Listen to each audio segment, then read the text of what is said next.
Okay, it's 5 minutes past 6, so we're just going to go ahead and get started with this workshop. As I said before, this QR code is the link to the presentation that I'm currently presenting to you guys. It has all the code for the demo, so if anyone wanted to follow along inside of their own browsers, you guys should scan this QR code, pull it up on your personal devices. That way, whenever we actually get to the demos, you guys can follow along and copy and paste the code that I have for you guys. Okay, but just to get started, let's see. This is the same QR code as before. The agenda, the first half of this workshop is basically going to be introducing to you guys the ideas of React. So the basic 3 things that you guys have probably heard floated around before: HTML, CSS, and JavaScript. And then the second half, we're actually going to be getting into an industry heavily used front-end library, React.js. And then we'll be talking about the basics of it, and then following up with hooks, and then finally ending the day off with the demo if we have time. Okay. So first up, a basic introduction to who we are, I guess. We as in terms of me and what org I'm a part of. So we're TPEO. You guys might have heard of us. We're a CS org, an organization at UT that teaches 3 main cores. So we teach engineering, design, and UX. We teach engineering, product management, and then UI, UX design. And I guess I'm the engineering director, which is why I've been asked by Freetail to give you guys a workshop over full stack engineering. But in this case, we'll be mainly teaching front end and React. Another thing that I want to mention is that we do have curriculum. And so everything that I'll be teaching you guys today will be a 90-minute condensed version of the first 5 weeks of our curriculum. So quite a lot of content to get through. I'll be having to gloss over some stuff. But another thing is that because we have like a 5-week curriculum, all of the slides and the recordings have also been published inside of our Notion as well. So if anyone wanted to go back to a couple slides or a couple topics that you guys didn't fully understand during this meeting, I'll also be sharing the link to the Notion where you guys can have access to all of our previous recordings and slides this semester so far for front end. Okay, so now moving on.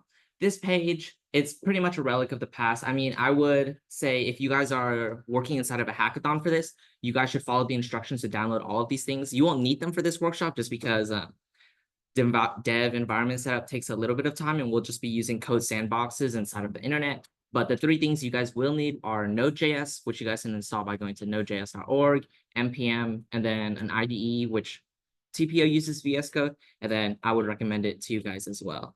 I guess show of hands, who here, this will be the first hackathon.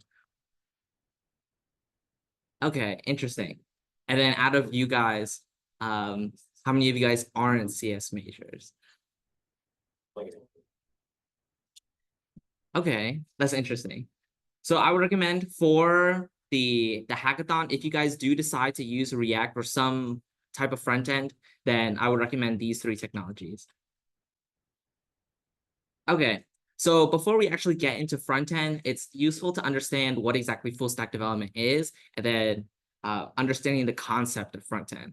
And so the very first analogy I want to pose to you guys and ask you guys in the class is, what steps do you take whenever you're walking into a restaurant and then you're ordering food? Anyone have any answers? Like, what's the first step you would think whenever you walk into a restaurant and you want to order food? Yeah. Okay, you ask for the menu, right? And then your menu will have the list of everything that the restaurant offers: drinks, appetizers, entrees, things like that. So now that you have the menu, what's the next step inside of the process when you're at a nice sit-down restaurant? Someone else.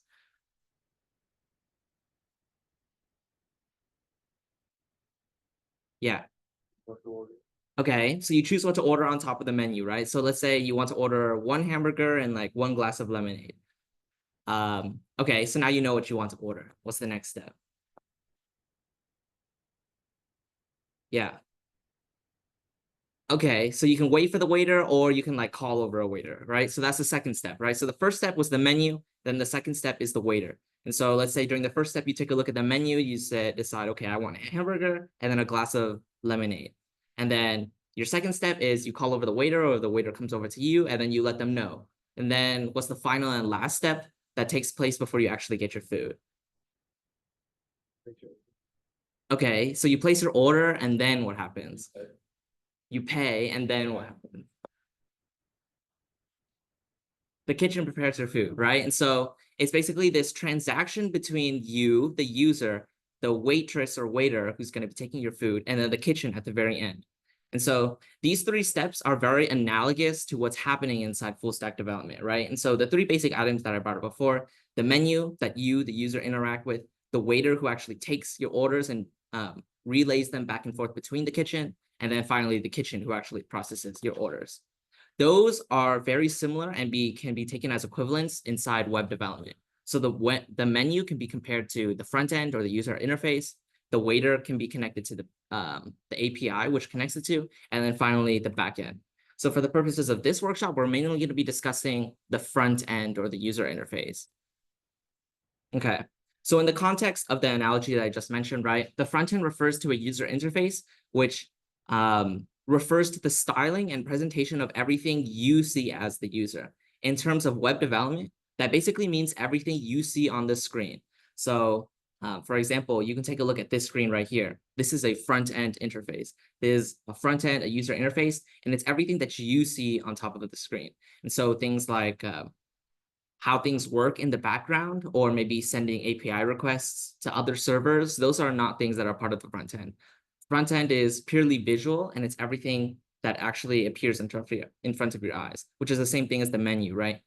Whenever you're reading the menu, you don't need to understand how to talk to the kitchen or how the food is actually prepared. All you need to know is what's on the menu for you. And that's what the case is in terms of user interface.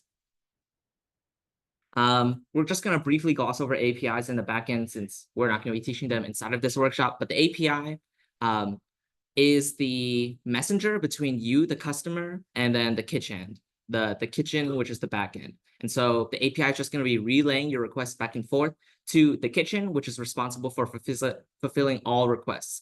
And so at a restaurant, that's actually cooking up your food. Inside a website, for example, that just might be like handling account creation, processing data back and forth, and then bringing it back to the API, which brings it to you, the front-end user.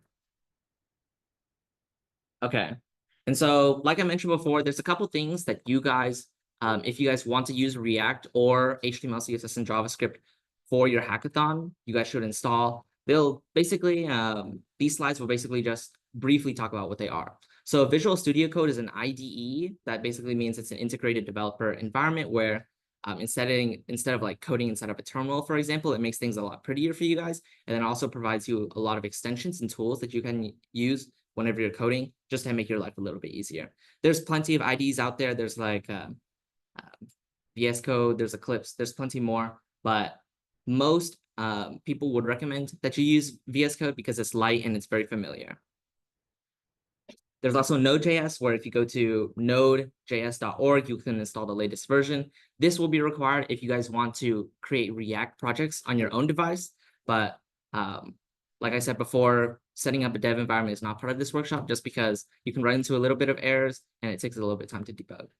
And then finally, Git, which hopefully you guys learn at some point before the hackathon, because Git is incredibly helpful with version control and just making sure that if you and your partner are working on the same project, which hopefully you guys are, and then you guys interfere with each other's pages, you guys have established snapshots of your code where you guys can work together and basically merge it or keep things separate. That's basically what Git and GitHub is. And then a GitHub account as well.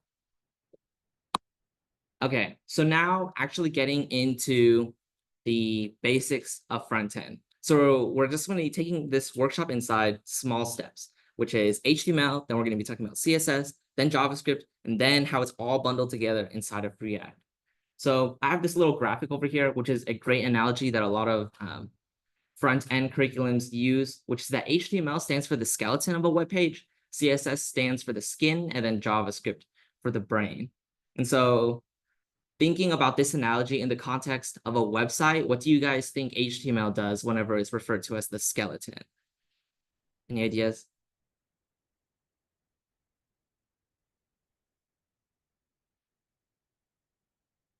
Yeah. The structure, perfect, right? And so we love that word for HTML. It structures the content of a web page. So think of it as bare bones, minimum. You have like text here, you have a button here, you have a header here, links, images, things like that. It doesn't look pretty, but it doesn't need to because that isn't the purpose of HTML. It's mainly there to provide structure to your page. The next part is CSS, which in our analogy, we call it the skin. And then can anyone think of what it means in the context of a website? Yeah. Yeah. So the skin is what makes your human body look pretty, I guess. And so we can think of it in the same way as it affects a website, right? So CSS stands for cascading style sheets, and it styles the content that's defined by HTML, right?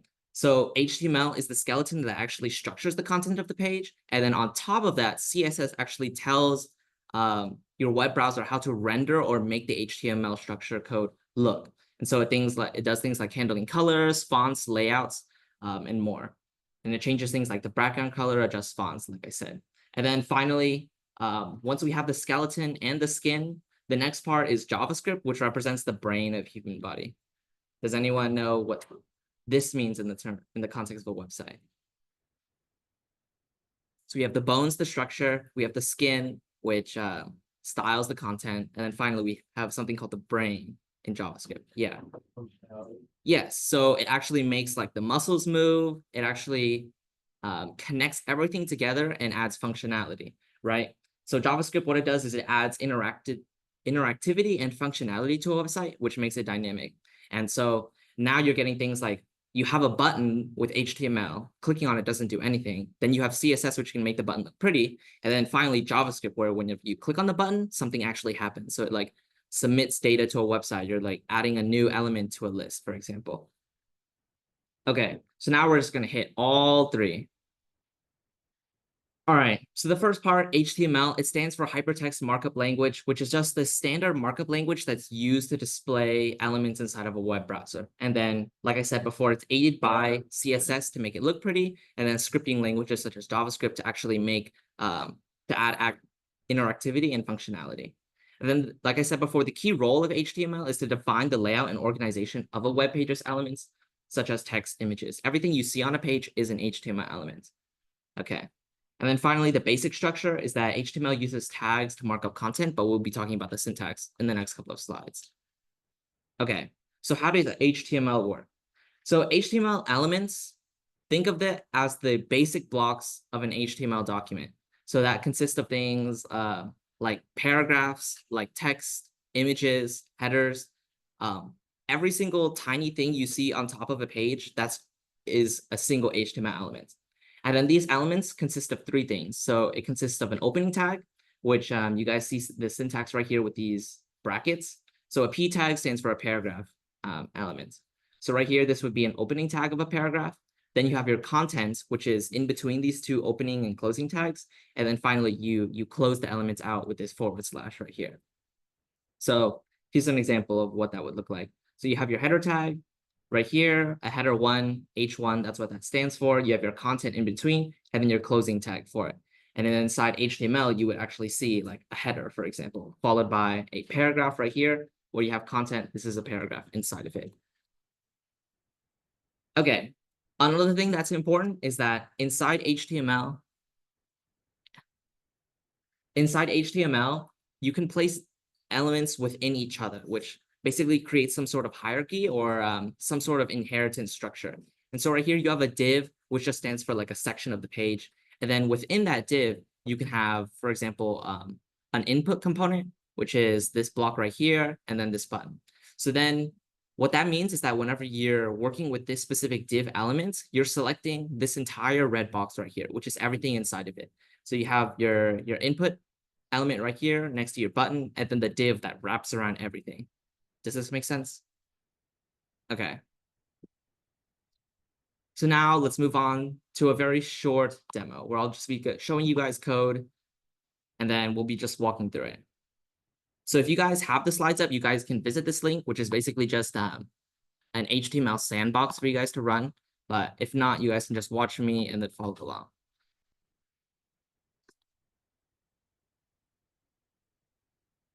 Okay.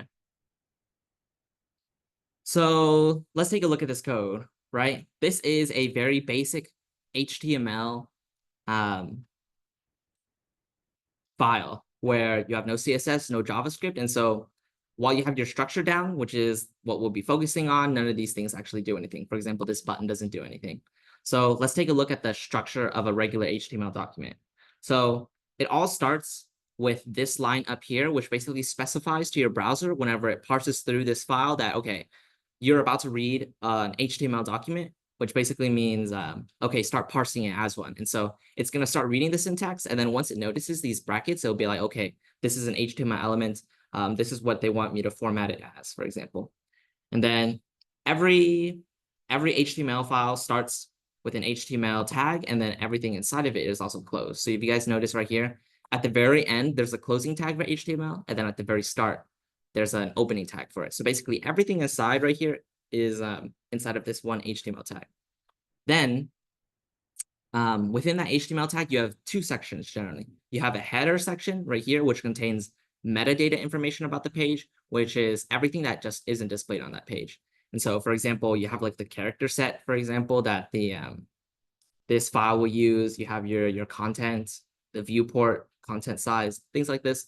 I honestly don't think any of this is that necessary for you guys because you're just going to be using the most important part is focusing on the body right here.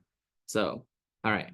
So after we've gone through the head, which is all the metadata of the page, the body is actually where you write code and then things are rendered on top of the page.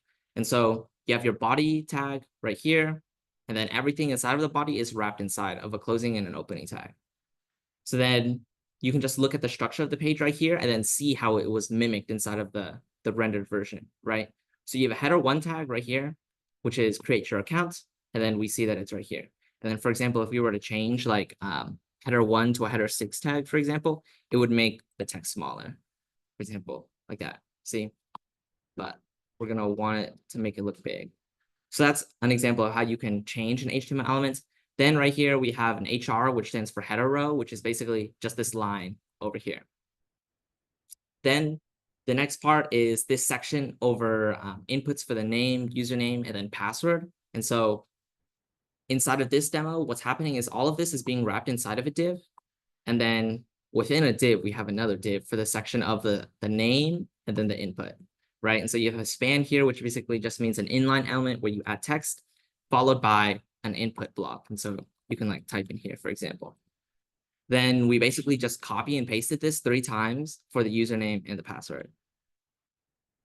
Okay, so now this is the entire div for all the inputs. Then you can actually go down into more types of HTML elements. So for example, right here, we have another div for your gender selection, right? You'll have a class for the gender option, and then you have 2 different elements inside. So you have your input right here, which is the male radio button. And then finally, you have your label for that specific button, which is male. Then it displays right here. And then we basically just copy and pasted this code 3 times and then change everything from male, female, and then other. So this is how that HTML form looks.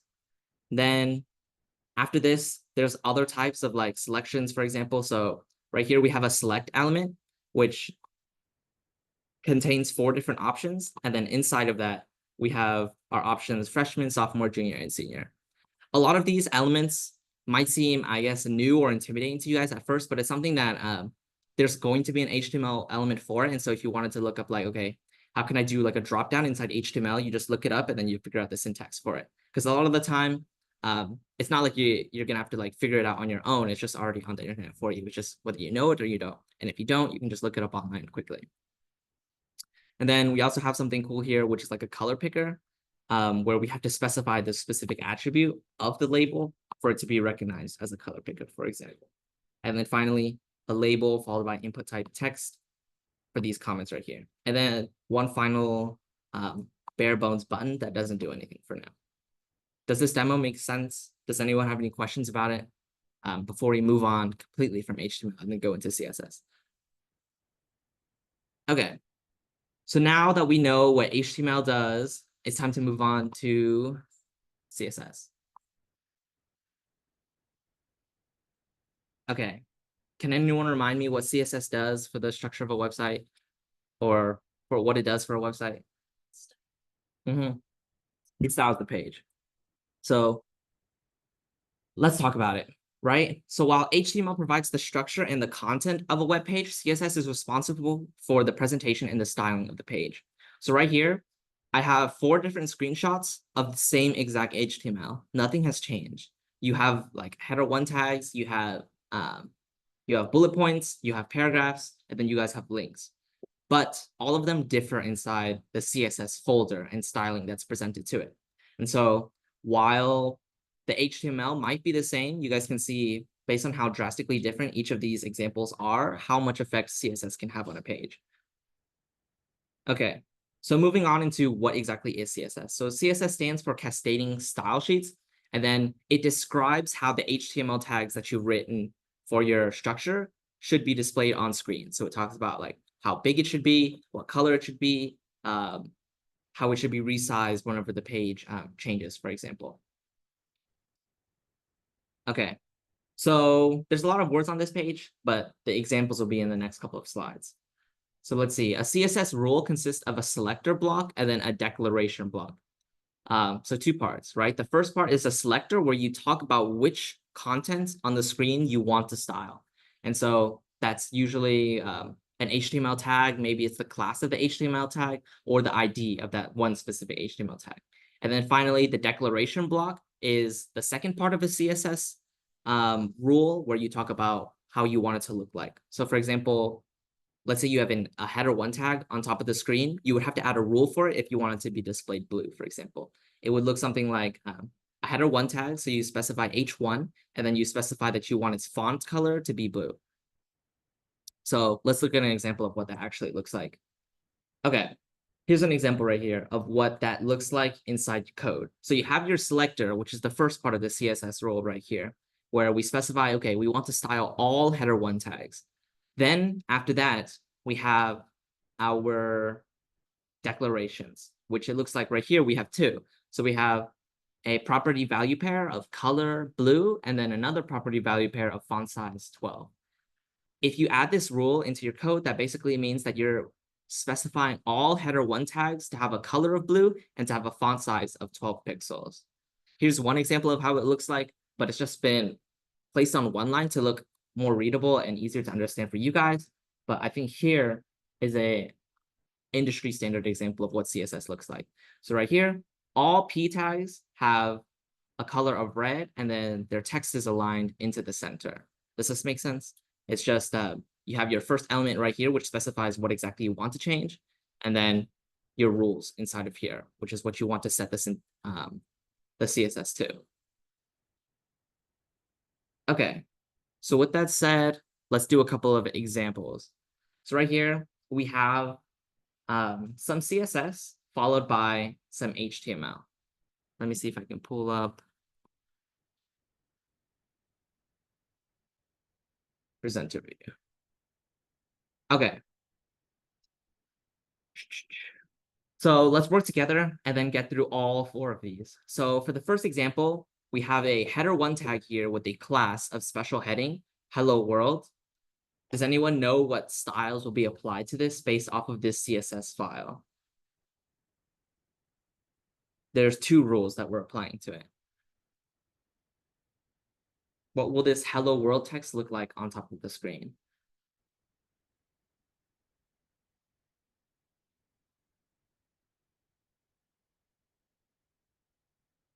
Yeah. So the font size, 50 pixels, and the way it's going, Yep. Can you explain how you got that?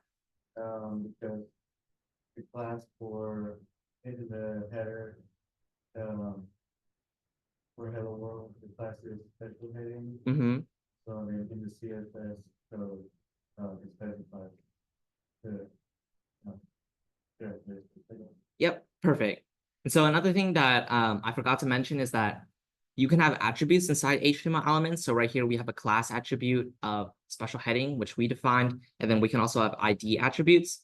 And so that's useful inside CSS because that's how we can select just specific elements or all elements of a specific class.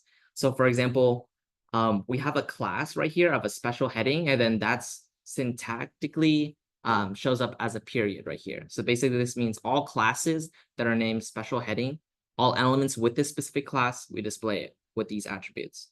Okay. So yeah, it's hello world with a font weight of bold and then pixel size of 50. That's what it looks like. Okay, now let's do the next one. Anyone know or have any guesses as to the specific styling of this header one element? This is an introduction.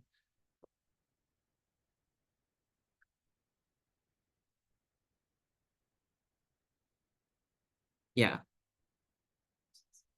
Yeah. So the same exact idea as over here. Instead, this time we're going to be using an ID instead. And so we're just going to be doing a hashtag, which is how you use syntax to say you want to get all elements with an ID of intro. And then you specify its font size as 25, which is this one, and then a color of red. Okay. The next two, let's do this one first. The paragraph tag with the class of first paragraph, and then the text first paragraph. Any ideas of how that will look like on the screen?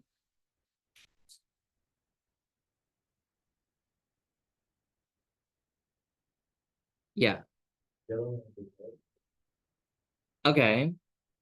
Yellow and italic is correct, but there's actually one more attribute that's missing. Yeah. Yeah. And I guess how'd you get that?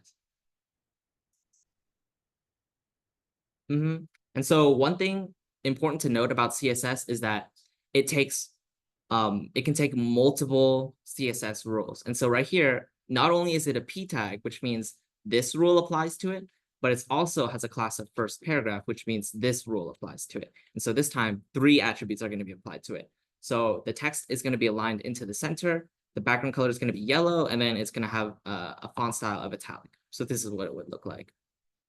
And then finally, let's do this last example right here, where it's a p tag of an ID intro and then a class name second paragraph. Anyone know what attributes will be applied to it in this one?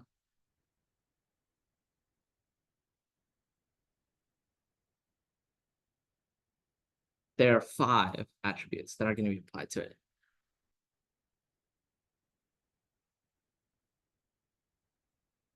Yeah.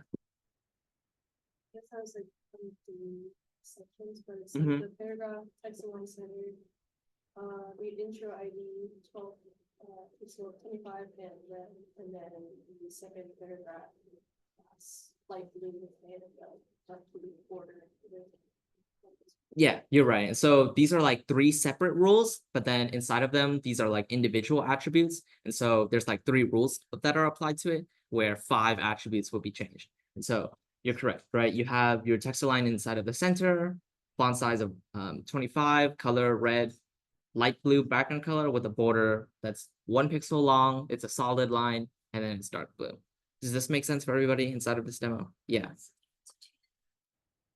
Okay, so a class is an attribute inside of an HTML element where multiple HTML elements can share a same class. And so this is useful if you have multiple elements on your page that you want to stay the exact same or look the exact same. So for example, if you're like rendering items inside of a shopping cart, for example, you want them to all to have like the same text, for example. An ID is only applied to a single HTML element. And so while multiple elements can have the exact same class, no HTML elements on your page should ever have the same ID attribute. Yeah, ID should be unique. You'll get an error if it isn't. This just makes it easier for you whenever you're working with things like CSS. For example, you could specifically style individual HTML elements through their ID if you need to, or you can affect all things within like a similar class by using the class attribute instead. Any other questions? Yeah. For the last example where the key ID, where there was intro and second paragraph, what Mhm. if you overwrote, let's say the font size, what would happen? Okay, so that's a good question. So I just explained, let's see, class, an HTML element can share another class with another HTML element, but it can't share an ID. And so what do you guys think would happen if there was both an ID attribute that set like the text to like 50 pixels, and then you have, it's also part of a class attribute where the font is set to 20 pixels, for example. Or does anyone have an idea as to which one will override the other? Yeah, why do you think the ID? Seems like Yeah, so if you're specifying ID specifically, they take precedent purely because every element can only have one ID, if that makes sense. And so whenever you're styling something by their specific ID, it just overrules anything that has already been applied to it beforehand. Does that make sense? Class attributes are, I guess, more broader, and then ID attributes are very specific. And so if you specify to style something by an ID, and it shares the same exact attribute as something else, the ID always takes precedent just because it's more specific in nature. Does that make sense? Okay. Any other questions? Okay. Yeah, this slide basically explains everything that I just answered questions for. So your classes right here, it's used to specify a specific class for an HTML elements, and then multiple HTML elements can share that exact same class. Then followed by IDs right here, which are used to specify a specific ID for a single HTML element. So the value must be unique, which in other words, you just can't have more than one element with the same exact ID attribute inside of an HTML document. And then this ID attribute is used whenever you're working with CSS or JavaScript to style or select a specific element.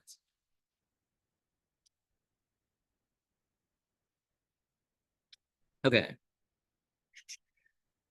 Yeah, these are just basically examples where right here you can have elements that share the same exact class attribute, and then right here there's one header element only with this specific ID of my header. Okay, I talked about this a little bit before, but here's just the idea in writing. You can specify specific HTML attributes by using the selector right here. And so if you just have the HTML elements, the text right here with no like periods or hashtags, this formats all image tags, so every single one. Then you can specify a period to format specific classes. And so this example right here would format all elements with this class name. And then finally, you have your hashtag right here, which formats a single HTML document or a single HTML element with this ID. Does that make sense? It's basically just 3 different ways of selecting which attributes you want to style.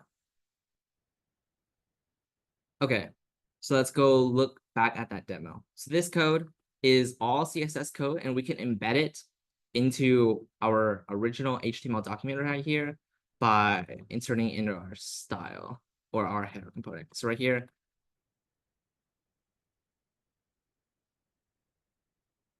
we have our style tag, and then inside we're just going to paste all of the CSS code. Okay, so I clicked run, and then it completely changed like the format of the page. So I'm not going to go into specific detail of how exactly every single element was changed, but you guys can see about how, like, for the header 1 tag, for example, I specified the color to this, which is blue. Then I specified the font size to like 48. So if I change this to 20, for example, and then I reran it, it would change the font size, for example. Text aligned into the center with the margin top, which is everything above it with 10. So let's change it to 50 pixels, and you guys will see it get pushed down a little bit. So let's see. Then you can also use percentages for like the header row for how big you want it to be separated from the top and then the bottom. And then we also added a border to it to make it a little bit more thick. Here's more syntax where if you use a comma, you can specify multiple elements with this one specific attribute. So it should be very simple to understand. It's just all span elements, all label elements, and all button elements have a margin left of 15 pixels. Does that make sense? This is just, I guess, a cleaner way to write it. You could do the same exact code, and then you can just apply to each one of these. But if they all share the same, just use commas instead. Okay. Here's more examples. So right here, basic inputs. Gender div. Right. Okay. So one pretty important thing to learn when it comes to CSS is learning how to use flex. And so if you noticed in our previous HTML example, everything was aligned vertically.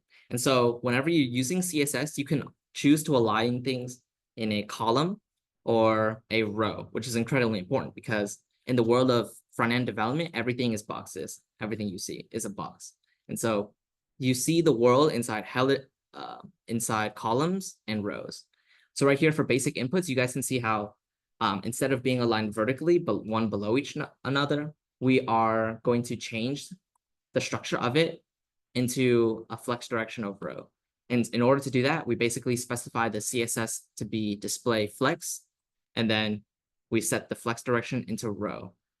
So flex wrap means that we can scrunch up the page and then the elements will wrap around within each other. And then there's also another element here called gap. So CSS is it's very much like you either know it or you don't, similar to HTML. And so as you become more experienced with front end, some of these things will become intuitive because you just work with them so long. But at the very start, it can be very intimidating because not only do you not know like the CSS attributes that you can control, but it's also going to take a lot of trial and error to see if you want it to be correct or not. So again, the same solution is to just look online at other people's examples, or if you want to change a specific thing, like if you want to know how to center text, for example, you would just look it up and then the very first search result, for example, would tell you, okay, you set the text align attribute to center.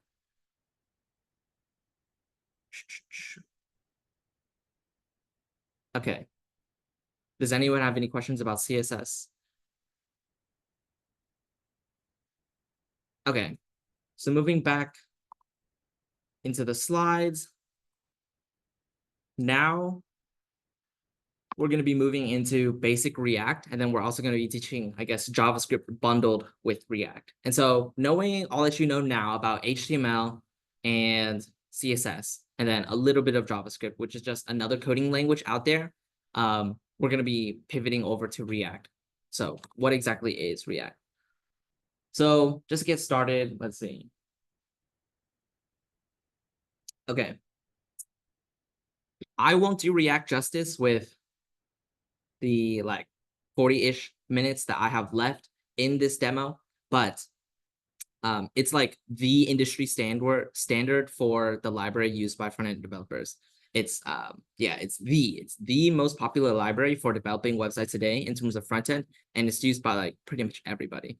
And so if you guys are interested, I would say spending your time learning React and then learning all of its ins and outs is by far like one of the most useful tools that you'll have inside of like your front end toolbox, because if you apply to like a software engineering position that uses like full stack development, it's pretty much going to be a requirement to know at least one JavaScript front end library, and then like they would much all prefer you guys to learn React.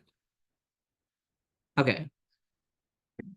So learning about why React is useful right here inside HTML, CSS, and JavaScript, what you guys would have to do is like in HTML, you guys would have to basically create elements for each one of these one by one. And so you would have an element for the header. You would have an element for this paragraph. You would have an element for this square, a button, 3 buttons, all the text, the buttons, and the elements on the page. You would have to render on your own by yourself manually. And so that gets very tedious.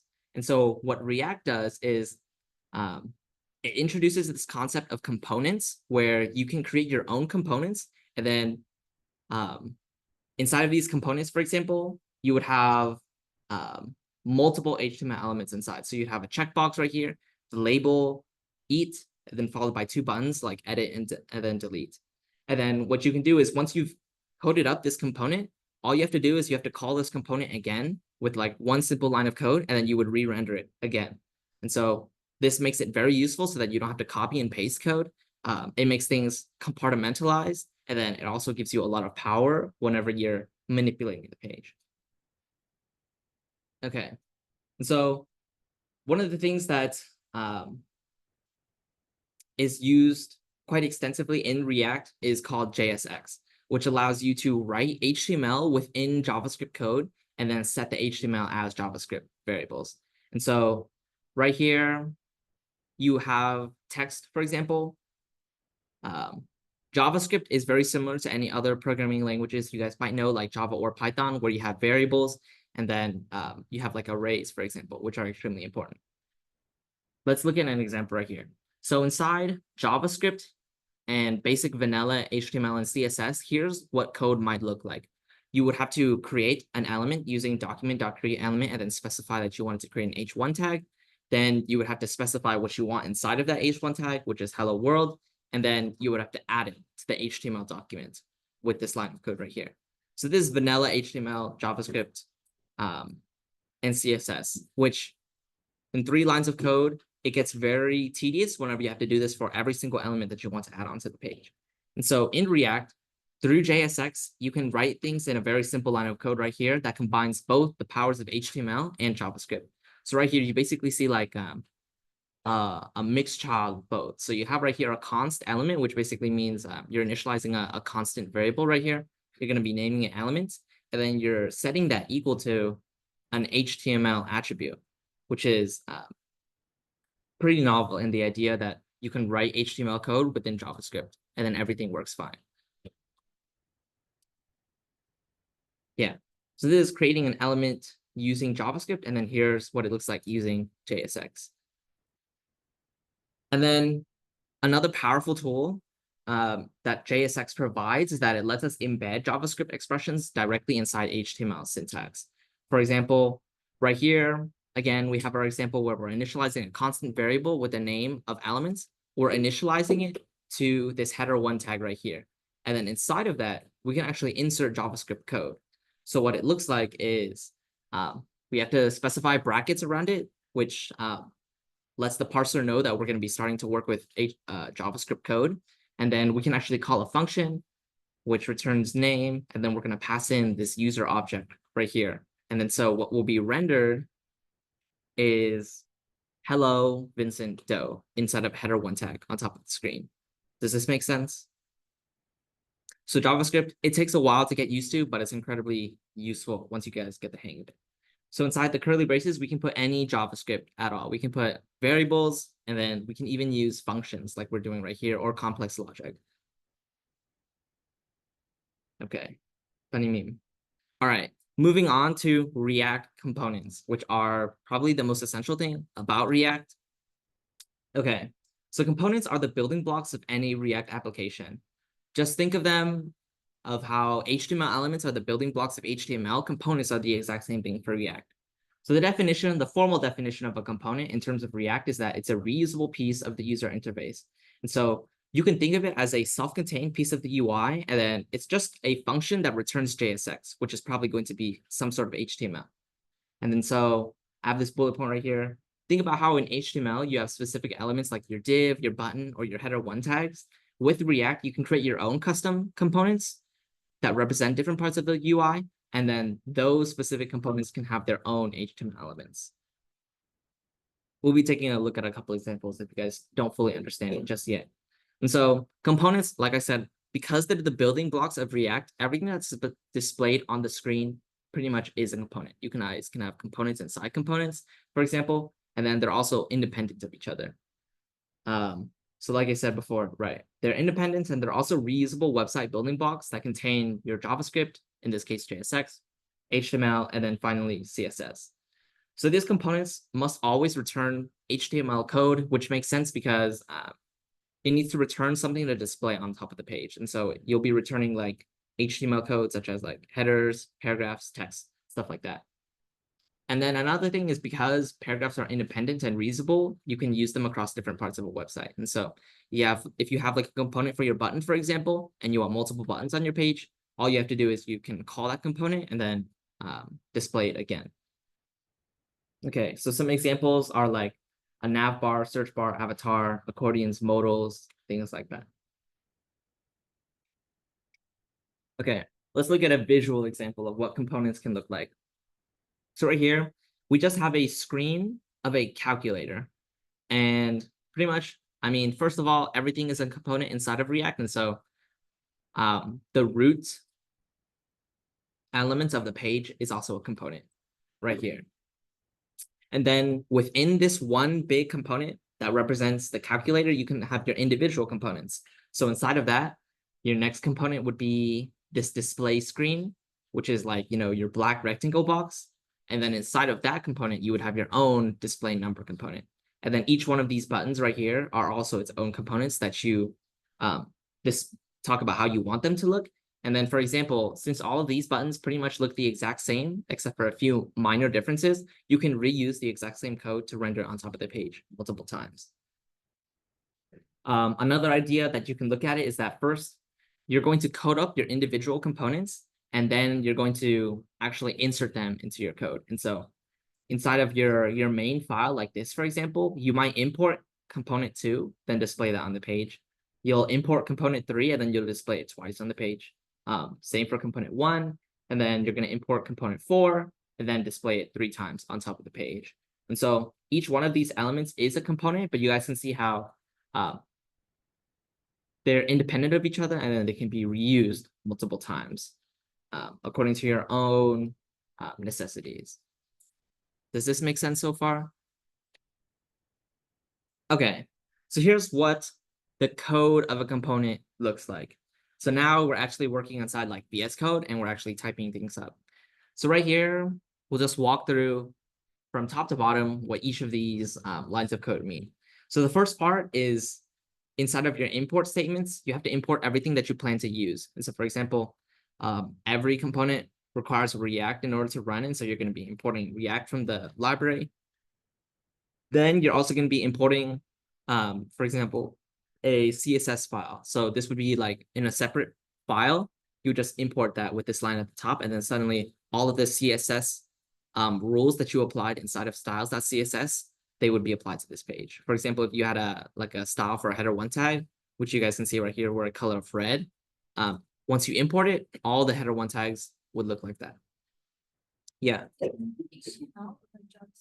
This is JSX. And so I guess we're no longer working inside regular HTML, where we're no longer seeing like that doc type HTML5 at the top. We're now working inside a React folder structure. Okay, the next step is the React component, right? I said, just think of a React component as a function that returns some HTML code. And so you guys can see right here, it's a function called app. And then all that does is return some HTML code. That's really all it does. And then you have your JavaScript right here, where you specify the name to Bob the Builder. You have your actual HTML code for your site that's going to be returned, followed by the CSS right here. And so this is what a typical component inside of React would look like. Once we get to the demo, it might look a little bit more easier to understand, but there's the very basic structure with all your import statements, the component, JavaScript, and then the HTML that's returned. Any questions about this slide before we move into more React syntax? Okay. So let's see, component syntax. Let's see. Like I said before, think of components as functions that return HTML. And so right here, we're going to specify a function with the component name right here. And so we just named it component name. We'll have our JavaScript code up here inside of this brown text, and then it returns your HTML and CSS. Okay. And then once we actually create that component, we can use it just like a regular HTML element inside of our JSX. So we have a component called component name, and then it returns some HTML code. Then in a separate file, we can import that specific component and then use it as if it was a regular HTML element. So pay very close attention to the syntax here, because it might look very similar to HTML, and it is, but we're working with components now rather than individual HTML elements. So let's take a look at an example, right? We have a function here called child component, and it returns this HTML code, a div right here, where it says, hi, I am the child component. Then inside of another file, for example, we'll call it parent component. What we do is we import a component from the previous slide, so the code from right here, and then we render it on the page. Okay, this is a pretty important concept. Yeah, go ahead. Yes, this is JavaScript. So we're importing child component from this code right here. And then remember, child component returns this HTML code. And so if we insert child component right here, you can essentially copy everything inside of this return statement and then paste it into this component. And then the resulting DOM tree would look like this. This isn't what it actually looks like inside of your code. This is just how React will parse it, right? So inside parent component, what's returned instead is a div and then child component, which is basically everything that we saw on top of this slide. So that's why you guys see right here, there are two div tags, because not only did we return a div inside of the parent component, but child component is also made up of another div. So that's why in the resulting DOM tree, we have two divs. Does this make sense? Yeah. So it's kind of like making our own HTML tags in a way. Yeah, you're basically like cooking up your own components, and then you guys can use those however you like. Okay, another thing is props, which stands for properties. People inside the React lingo just call them props because it's easier to understand, and I guess that's just how the language has been used the entire time. And so, like I said before, if you think of components as functions that return HTML code, these functions can also take in their own parameters, just like, you know, regular code inside Java or Python would. And so going back to our previous example where we have a parent component right here that returns a child component within a side of a div, we can pass in a parameter to that specific component. So for example, right here, we're passing in the parameter text, and then we're setting that equal to Angular bad. Inside child component, we can actually work with this parameter by specifying props inside of the parameters. And so right here, we can ignore this or for now. We'll just be looking at this one since this one's pretty used conventionally. And so all you have to do is you add props right here, which basically gives you access to all of the parameters that was specified within the parent component where it was called. And so we're going to be specifying specifically the text prop. And so whenever we do that, we can instead display props.text. And so what happens is what's displayed inside of the resulting DOM tree is Angular bad. Does this make sense? What happened inside parent component is that we set the parameter or the prop of text equal to Angular bad, and then we're actually extracting that prop inside of the child component and then displaying it. Okay, let's look at an example right here where we have a component right here called greeting, which takes in props, and then it displays like their names, for example. And then right here, we're going to be displaying multiple greetings, but setting the name to something different every time. Okay, can anyone guess what's going to be displayed on top of the page whenever we run app?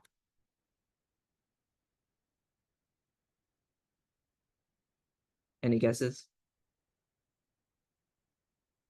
So we're returning 3 greeting components, but inside each component, we are setting the name parameter or the prop to something else.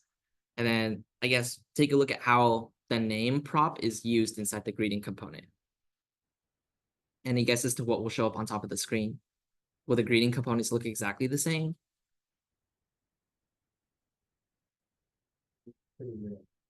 Like just the different names. It could be like hello hints. Yeah, exactly. So this is what it would look like, right? And so the styling of the components looks the exact same, but the content inside might be a little bit different purely because we're passing in parameters and then we're going to be using those parameters. So this is an example of how you can basically reuse components, but change just a little bit so that they're different. So example, think of like a shopping cart list, right? You want each item to look the same with like a quantity button or a delete button, but then the thing that you would want to change, for example, is like the text of what the actual item is. And so here's an example of how you would do that inside of React. You would create a component for a shopping list item, pass in props for like what type of item it is, what the item is called, and then you would render something on the screen completely different. Does that make sense? Okay, so another thing that's powerful inside of React is that you can add components inside of components. So right here we have an example where we have an app component, and then inside of that, we're going to be rendering a user profile. And then I guess you guys can like dig through the tunnel and then basically find out what's being displayed on top of the screen. So we're passing in an avatar URL, a name, and then a bio, and then followed by, that's it, right? Then we look at the user profile component, which takes in these specific props, and then it displays more components inside of that. So it displays a user avatar, a username, for example, and then a p tag. So, and then finally, these user avatar and these usernames are also another component. So you can add components inside of components, and here's what it would look like. So you have your app components, then you display your user profile inside of it, and then it takes in the props before. It just passes them all the way up, all the way to username and user avatar. Any questions about this code?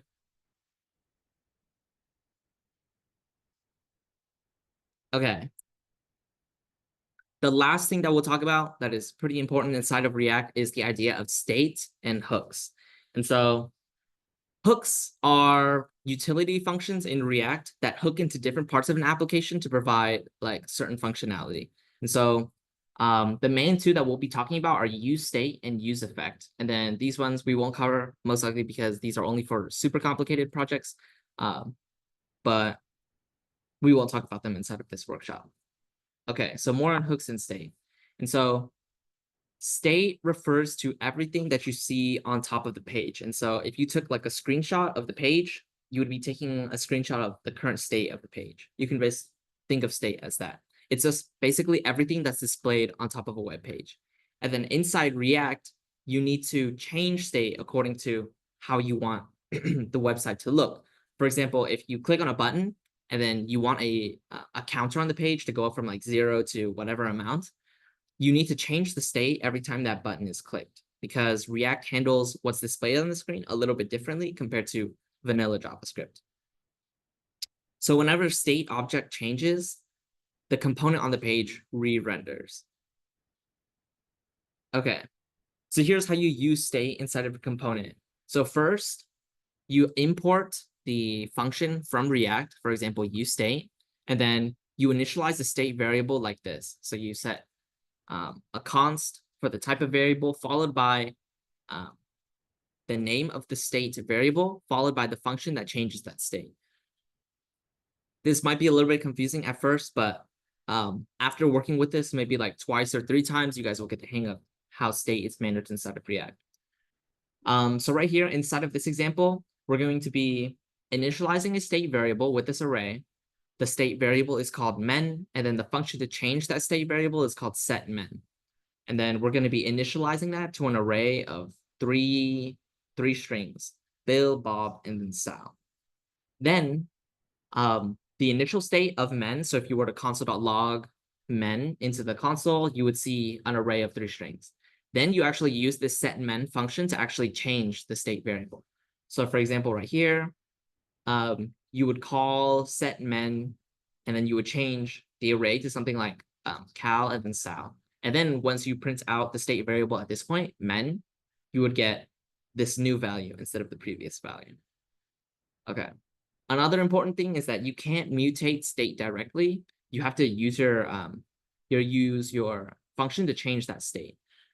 You can't directly manipulate the state variable. And then the reasons why are a little bit complicated, which we won't get into this workshop. Just know for now that whenever you want to work with state, you should initialize all your state variables like this, and then make sure to add the state variable name and then the function to change the state. Okay. Right. Each component is responsible for managing its own state. So in this diagram, for example, we can pass props down between each component, but each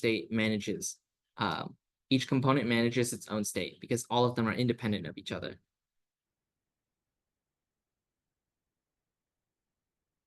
Okay. So you can insert JavaScript statements inside JSX that read these state variables and then they modify the specific page. So for example, in CSS, for example, we can see right here, we have a div with a class, and then we insert JavaScript inside of that. So normally, In JavaScript or inside regular HTML, you wouldn't be able to add JavaScript. But here we can specify these brackets, and then we can add a ternary operator where we say, if this done variable is show, if done variable is true, then we'll display show, and then if not, then we hide it. And then another example right here is HTML. So for example, we can say orders is like an array. Orders is a state variable that's an array, and then it returns a list of elements based off of those orders. And so right here, we just have a map function, which inside JavaScript iterates through an array, and then for every item inside of that array, it does something with it. So what happens here is that inside every order function, or inside every element, which we specify here as order, it'll be rendered as a list element. So this code basically takes in an array, a state array, and then it renders a list of list items inside React. Any questions here? Okay, here is a very basic example of using state, using that example I mentioned before, where you click on a button and then something happens on top of the page. So right here, again, you have your import statements, then you have your function right here, which is app. We initialized our state variable for count. We specified the function to change that state set count, and then we set the initial value to 0. And then right here, we have our HTML or our JSX code, right? We have our div, not too important, followed by our button. So right here, what's happening is that inside of this onClick function, whenever you click on this button, it sets the count equal to the previous value of count, which should be 0 at the start, and then adding 1. And then you display it on the page with this code. Any questions about like the syntax of this page, how it works? Because there's an introductory example that stays pretty simple. No questions? Okay. And then finally, we talked about how there are 2 hooks that are really important to use inside of React. So the first one is use state, and then the second one is use effect, where you want to perform side effects based on state changes. And so think of it as like on the first render of the page, you want to display something new, you would use effect, for example. And then it runs at both the first render and for every subsequent state update. Okay. To initialize use effect, this is the syntax for it. You can specify a dependency array at the very end, which is pretty important on how use effect works. If you have no dependency array, that means it runs on every render, which is I do not recommend. We should remove this. Then we have an empty dependency array, which only means it runs on the first render of the page. And then finally, we have a dependency array with filled variables, which means anytime one of these state variable changes, this function runs.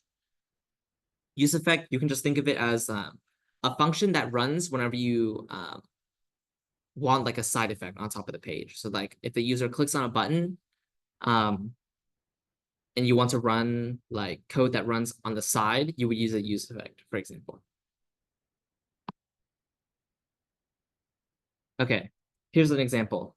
So we talked about, this is a previous example where we still use the button and then the set count, but we also have a side effect right here inside of this use effect. I guess the answer is given to you guys right here. But what's happening is we're going to initialize a function where every time count changes, we run this code. So this code is count mod2 equals 0. And if that is true, then it console.log spot. So what this 3 lines of code is doing is that every time count changes, it's going to run this code. And then this code says every time count is even, then we console.log Bob. Does this make sense? Okay. And then finally, a React file structure where if you guys decide to run your own React files or projects on your own local machine, this is just what it will look like. But since we're not going to be doing that for today's demo, it's not useful unless you guys decide to use React for your specific hackathon projects. Okay, so if you guys have a laptop, we won't have time to actually code it up from start to finish. So I just wanted to give you guys, I guess, the finished version of the code, and then we walk through what it does together. So right here, playcode.io is basically just a sandbox for React code. And then you have right here our specific components. So inside index.js, what you guys see right here is basically the root component of the entire project, which renders this app component. And then app is where you actually start coding out your default HTML code. And so here's an example of what that would look like. Right, you have all your import statements at the top, and then you have your main app component right here, where you're basically rendering your JavaScript code over here. So everything up here is your JavaScript code, followed by everything that's returned, which should be an HTML element right here. Okay. If there's anything that you guys don't understand or you guys have more questions about, like you guys want me to explain what it does, then feel free to ask. But I'll just walk through this code and then try to explain what it does. Oh, wow. We have people on here. Okay. So one of the first things that we do is we import components from another part of the code. And you guys can see right here, I'm only working inside app.js, for example. We have other components right here, like submission and to-do list, which are components that return their own items. So right here, you guys can see the first thing that we return is our div, followed by our h1 component. And so I wonder if there's hot reload, to-do list demo. So it does change right here. So as you're coding inside React, one of the best things is that there is hot reload. So it'll display the new value. And then we have something here called a submission component, which isn't available inside regular HTML. It's a component that we actually coded up. So this submission component, and then we imported that at the very top. And then inside of submission, we passed in specific props. And so we passed in a state variable, which is the current to do, followed by what we should do if that specific value changes. And then finally, a function to call whenever we finally submit it. And so if you guys look inside submission right here, we see code for what it does. And then we also have comments right here if you guys decided to check this out on your own. For example, we have our div right here, which is our inputs, and then followed by our placeholder. Maybe I should. Oops, too late to do that. Okay, so now we can add items like, let's add fish.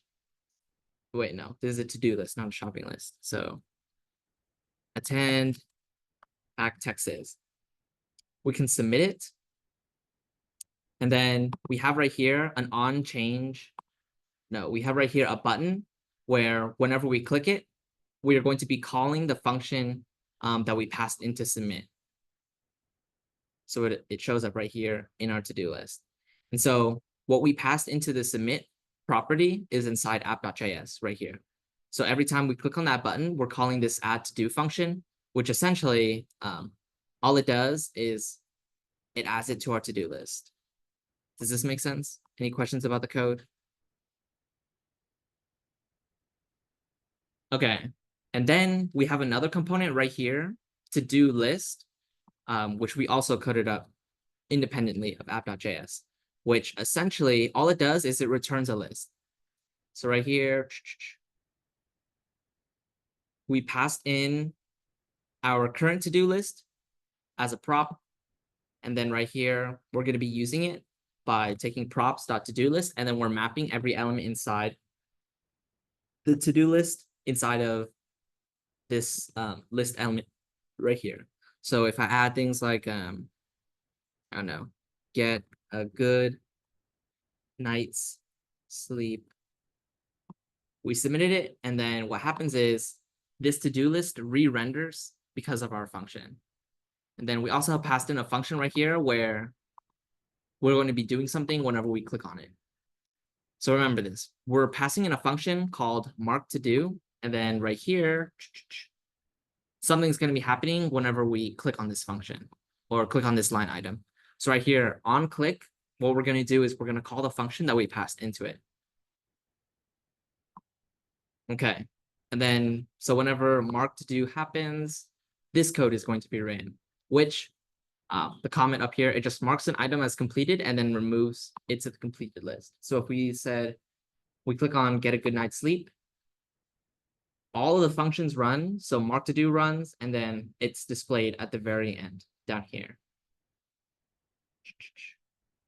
And then we also see right here that we render another list, but this one, we're passing in, instead of the list of pending tasks that we still have to do, we're going to be passing in a different array instead of completed items. And then we have a strike here for true. Let's see where strike is used. Oh, right here. So we have a style prop right here, where if strike is true, then we're going to set the text decoration to have a line through it. And if not, there's going to be no styling applied either. And so, oops, it'll make sense that this to-do list, everything right here, there's going to be a strike true. So if we attended HackTX, we click on it. Congratulations, you're done with your to-do list, it says. And then it'll be at the bottom for completed tasks. I think, where was it? We also added a use effect right here where every time the to-do list changes, if the length of the to-do list is 0 and it's also greater than 0, or and the completed list is greater than 0, then we'll get an alert that completes all the tasks. So this is an example of a use effect in play. So like React demo, we submit it, we click on this, and then we get an alert. Notice how, I guess, we don't get that alert.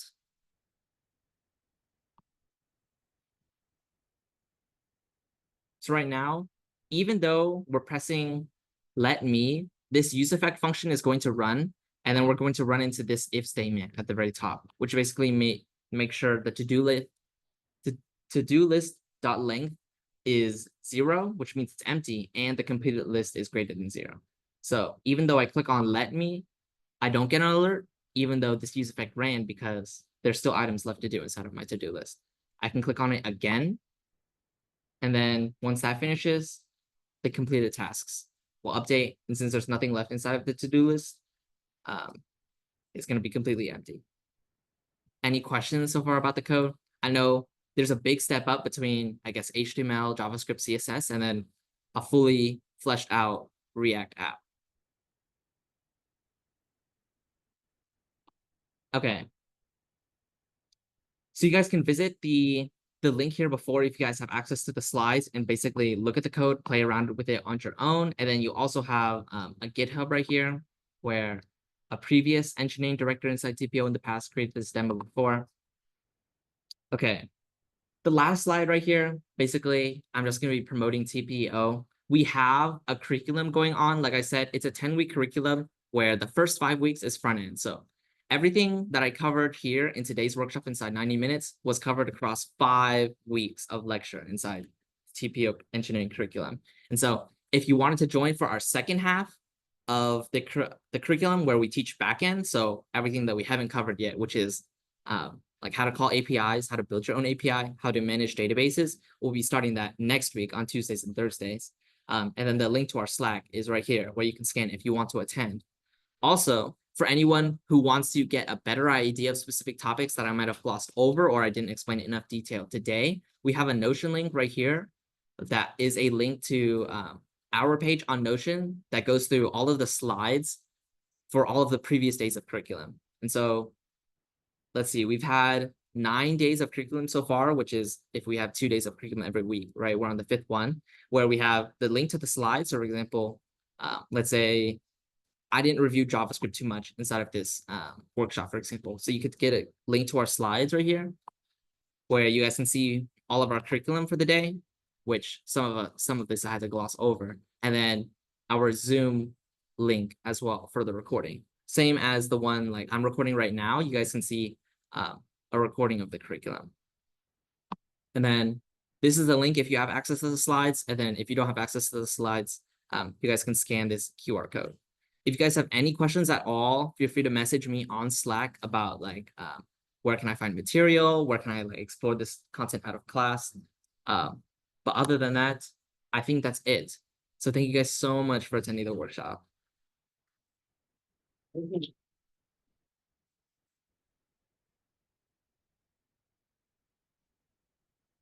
Is there anything from HackTX?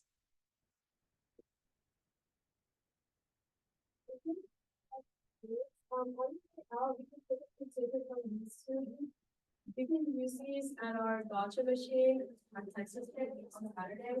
So just keep them, we don't lose them. I mean, we don't lose them, but that means you guys can't trade them in, so. We'll be standing outside to give these out. You guys just wanna come by us.